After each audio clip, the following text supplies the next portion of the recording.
Sometimes we need time in order to get to that place where we can have the hard conversation.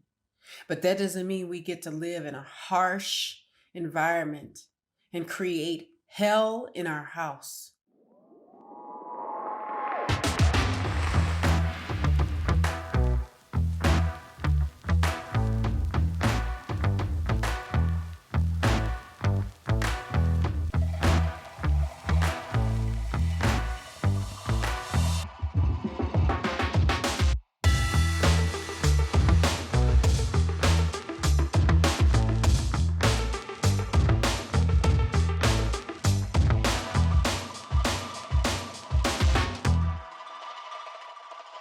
Assalamu alaikum, peace. It's Fatimah, Coach Fatimah, 1/3 of Outstanding Personal Relationships and co-author of the book, Let's Talk Polygyny Uncensored. That's right, it's going to be uncensored. In this video, I want to discuss something that is another awesome topic that I really love, and it's, are you friend zoning your husband? Now, what does that mean? Now, for those of you that have not reverted, or if you call it converted to Islam, or if you're not Muslim, that's fine. Everybody here that comes to us is welcome, as long as we keep it real and respectful. Now, friend zoning is, if somebody likes you, you just friend zone them. You put them off to the side and they become your friend. Nothing more. That's it. So there ain't nothing physical going on between you, is what that is. Now, that's just a piece of it, guys. Part of it, another part of that is your husband your friend? Do you have a friendship with him? Now, I'm going to go back to the first part, which is friend zoning. Now, some people that are, some wives have said, you know what? He got married again. I have no use for him outside of paying bills and taking care of me financially. I get it. I understand. But ask yourself, do you really want that kind of relationship with your husband? And sometimes, and I bring up friend zoning as something that's twofold. Have you pushed him to the side because you're upset with him? Have you pushed him to the side because you don't want to have the conversation? Maybe you're scared of the answers. But I find that part of healing is getting clarification on something that might hurt you. Maybe if you open up a conversation to him, and maybe you got to sit there as two friends and go, yeah, I don't understand. Can you give me some clarification? I have some questions. Can you answer them? And if they can't, and if they haven't thought that far ahead yet because they don't know how, or they don't have the tools, then let that be okay until they get them, until they discover what it is that they need to do. Because sometimes we're just finding out as we move along, because we're met with different challenges that we never thought we'd have. So sometimes your husband gets friend zoned, and sometimes you got to have the conversation as two friends, or build a friendship. Then that places him in a friend zone. That doesn't mean you're not the wife anymore. That just means you show up in a space where you're having a conversation as two friends would. We think about how we speak to our spouse versus how we speak to our good, close friends. Do we stand over them in judgment? And then, people go, oh no, Coach Fatimah, we're not sleeping with our friends. I hope not. Because then if you're doing that, then you really got a problem. Careful. Anyway, it's important to build a friendship within the marriage. It's important to get to a space where we're not friend zoning each other. And we're taking care of the business that married people take care of. But sometimes it can get awkward. Sometimes you're hurting so much. That's the last thing on your mind. But sometimes you got to have that conversation in order to get back with each other and make sure that everything's right in the world between you two. That doesn't mean you're not going to get met with more trials and tribulations. That doesn't mean that the conversation is going to be easy, but it's not an impossibility. But part of being friends and part of being lovers and part of being spouses is coming together and setting or laying your judgment to the side. Because then that is an environment of safety and sanity and serenity. And that's where hard conversations can begin. When you say, you know what? I'm going to take this wall down so we can have a conversation.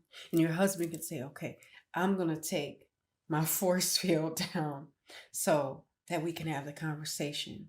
But I don't know everything yet. I'm still figuring it out. Assalamu alaikum. Peace. I'm Coach Fatimah, one of the co-founders of Outstanding Personal Relationships. And I'm here to talk to you about the Nourishing Fulfillment Counseling Program.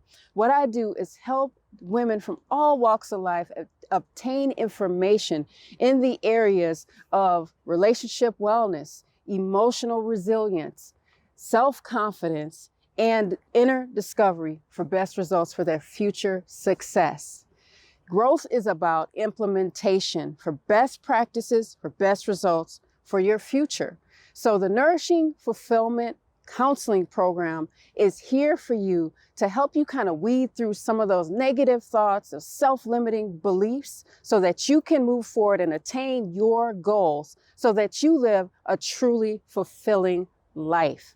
So if you want to join me for my Nourishing Fulfillment Counseling Program, be sure that you visit me at CoachFatimah.com for details and start your Nourishing Fulfillment Counseling session today. I'll see you and I look forward to working with you. Assalamu alaikum. Peace. See, I'm noticing that people got time to figure things out, and they're allotted that time to figure things out until it comes to the conversation in which men marry more than one woman. When he creates another marriage with someone else, that's not okay. I don't want to hear it. I don't want to talk about it. I don't want to hear your experience. I don't want to be understanding. I want to sit and be judgment and in judgment, and I want to protect my ego. Nah. Sometimes we need time in order to get to that place where we can have the hard conversation. But that doesn't mean we get to live in a harsh environment and create hell in our house. Because when you create hell in your household, you're healing. You're putting distance between you and the healing. If he needs to say to you, if you need to hear, I got your back, it's going to be okay. I ain't going nowhere. I'm not going anywhere. You can't say that. If every time the conversation is open, there's judgment waiting on the other side, and people don't want to say those things because then they feel like it ain't going to do no good. I'm not being heard because I don't care how big, how bad, how tough a man is, how strong his face can be, he can still experience pain. And he can experience pain from his wife or his wives, his children, his parents, his brother, his sister, his auntie, his uncle.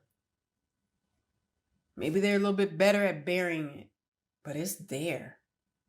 And people need to know full well that it is there. I can't measure it. All men are not made the same, but I know they experience mental trauma, physical and emotional trauma. And this world has said, you shut up because we don't want to hear what you're going through. If you don't believe that, turn the TV on. Look at social media, mocking them for having emotional breakdowns or frustration. Turn it on. Turn it on because, see, the enemy set it up that way. Do it. You don't have to believe me. You sit in front of an idiot box for a little while. You'll see it. Especially men that are black and of color. But that's a whole nother video. I'll have to film that and sometime in the near future. But let's open up the conversation at the appropriate time. Talk to our husband, talk to our friend, let them talk to their wife, talk to their friend. You know, he might have 1 or 2 friends, might have 3 friends, might have 4. And they're his wives. But let's be careful of the friend zone. Let's make sure it's a healthy space and not somewhere that we just try to shove them to the side and erase who they are, who they're trying to be, who they've been for us. Let's kind of remember the goodness in our husbands, the goodness in our husbands when they're our friends too. Okay? So I hope you all got some gems from this video. I hope you enjoyed this video. I enjoyed speaking to you all. I always say that because I always mean it. And if I didn't mean it, I wouldn't say it. Now, with that, make sure you all are following us on our social media platforms, on YouTube and on Facebook at Outstanding Personal Relationships, and on IG at Outstanding Relationships. Make sure you are commenting, liking, and subscribing, and make sure that you put in the comments, husband, my friend, in the comments, okay? Now, I'm Coach Fatimah, 1/3 of Outstanding Personal Relationships. And I'm going to leave you all with a little GLC. But before I do, make sure you're visiting us for details about our coaching and counseling at outstandingpersonalrelationships.com/store for details. And I will see you guys in the next one. Here's a little GLC. Make sure you're growing intentionally, loving fearlessly, and connecting on a higher level every single day. I will see you all in the next one, inshallah. Assalamu alaikum. Peace.